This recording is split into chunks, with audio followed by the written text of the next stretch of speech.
Hello, my name is Eric Castro, and I am a fish biologist with the U.S. Forest Service. You can see me here wearing my outdoor surveying gear. This is what I go out into the woods with. Always have them correct PPE or protective equipment, and I have my tools of the trade with me. You can see that we take things seriously, but we also do so with a lighthearted manner.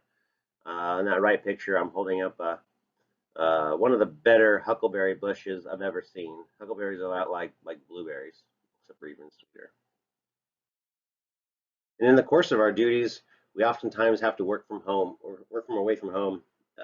We're fortunate here in the Forest Service to be able to have amenities such as this barge right here. It doesn't look like much now, but it has solar power, a pair of generators, you have running water, we can cook toasters, we have a microwave. It's really all the amenities you would have at home, but we have for a field camp. So the morning would start just about like this, at about 0600. Make your lunches, walk up this gangplank here, and up at the top of the gangplank are a collection of vehicles. As you can see, there's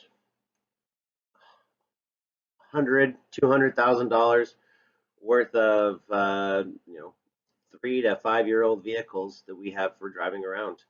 This is what's necessary for us in order to be able to get out into the woods at these remote sites.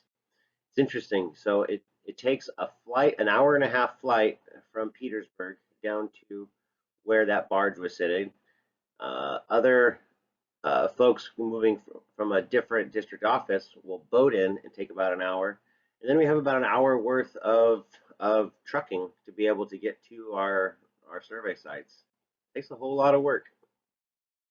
And occasionally we're asked to use our skills to be able to help out other resources on our forest. We have a team of fish technicians who were working on a surveying up at the upper extent of this creek system. I ended up bringing them in on this 26-foot skiff here. It's got a pair of 250s on the back of it.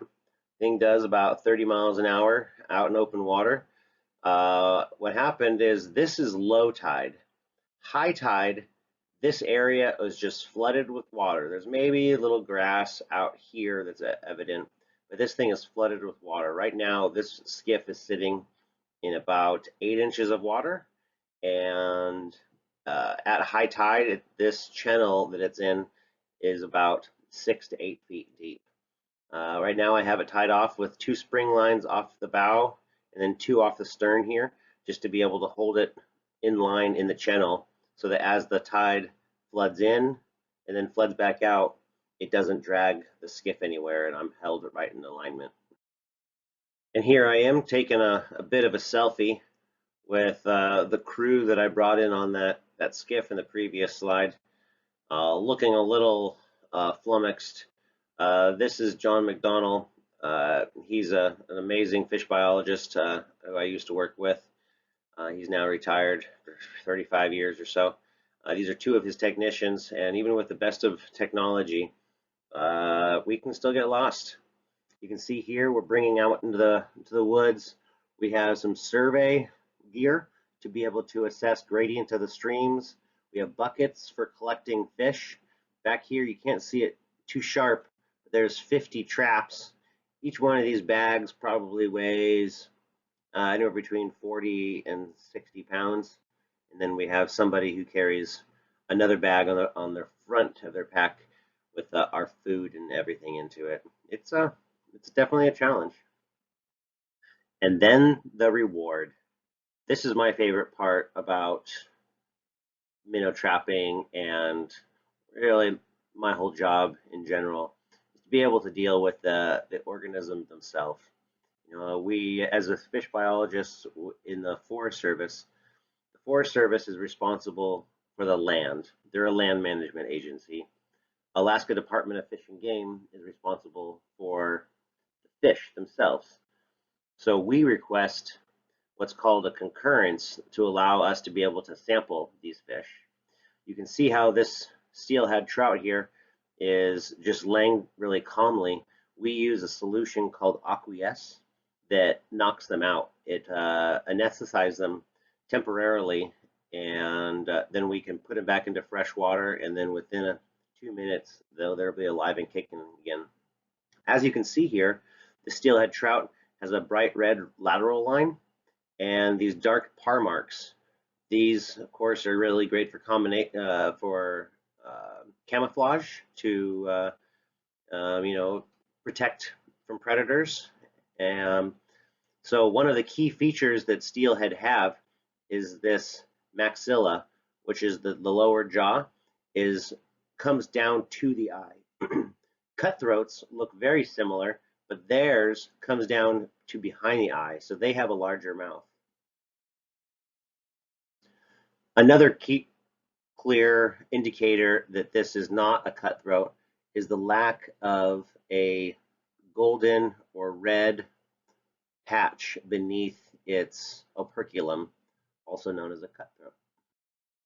Okay, so like I was saying from the previous slide about this red slash between the maxilla and the operculum, which is the gill covering, that's a clear sign that that is a cutthroat as opposed to a steelhead. See, steelhead have more of this really noticeable red lateral line, whereas on cutthroats, they don't. Cutthroats have more spots, more of a regular spot pattern. Steelhead oftentimes have these wide variety of spots, some small ones and some big, heavier ones. Also evident, like I mentioned before, this is the maxilla that extends far beyond the rear of the eye on the cutthroat. So these are voracious fish, and this steelhead trout is also just very similar, exactly similar to the rainbow trouts, swimming in stocked lakes. These are just they're genetically similar, but phenotypically they express different features because of the influence they have with the salt water. And a bit of a transition here from fish trapping to restoration projects. Restoration is one of the keystone aspects of the work that we do these days. This here is my hydrologist, a fellow coworker. He's the one who hired me 11 years ago, and now I get to be on his cruise working with him. As you can see here, it looks like it's devastation, but it requires a little bit of work mucking around in the streams in order to be able to create the pools and the habitat that have been removed through the past. The reason that we're doing these restoration projects is because of past land management practices. The Forest Service, back before 1990, used to, in Alaska, harvest trees from both sides of the creek. They would not only do that, they would use the creeks as corridors. So they'd fall large trees into the creeks, they'd buck them up, and then they'd drag them out the creek bed itself. And that it scours out all of the great spawning gravels and the necessary habitat components for these fish species.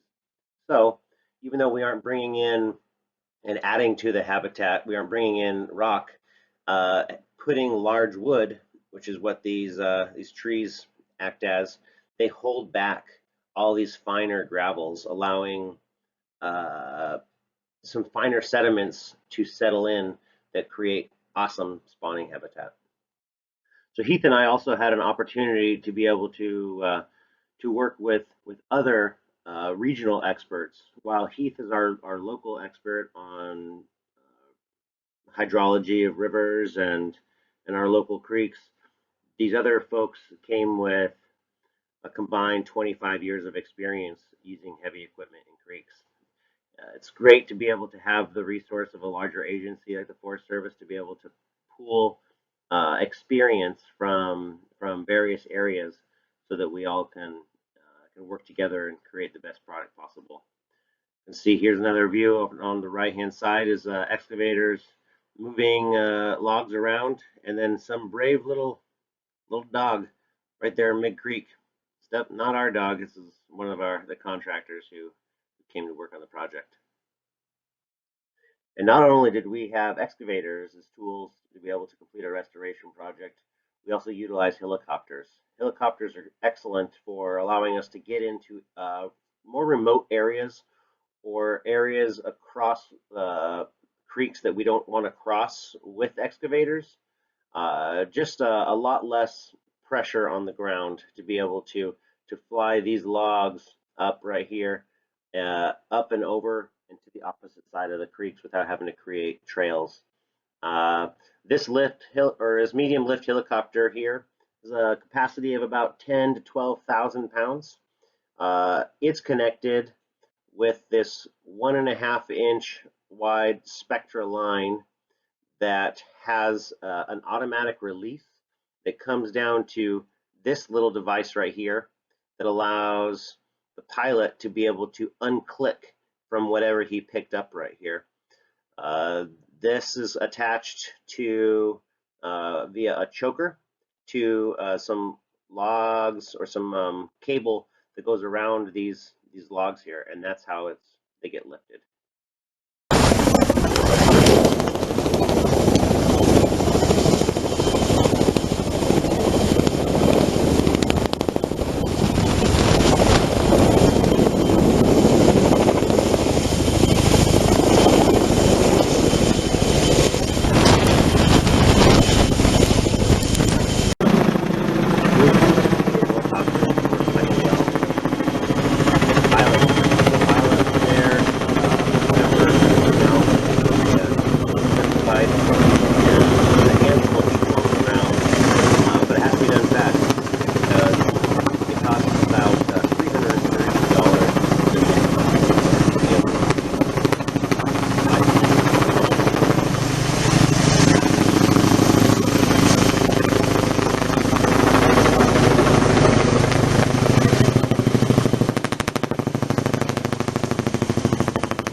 Video right here.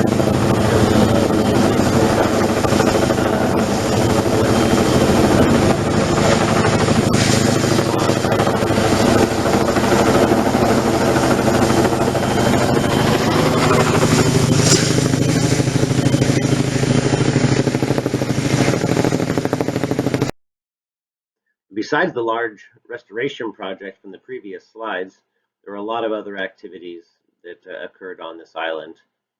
The panoramic photo at the top shows the group that I had taken out minnow trapping in previous slides.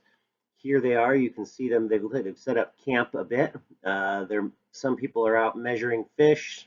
It's like someone's putting some food into their face. They've got a campfire rolling.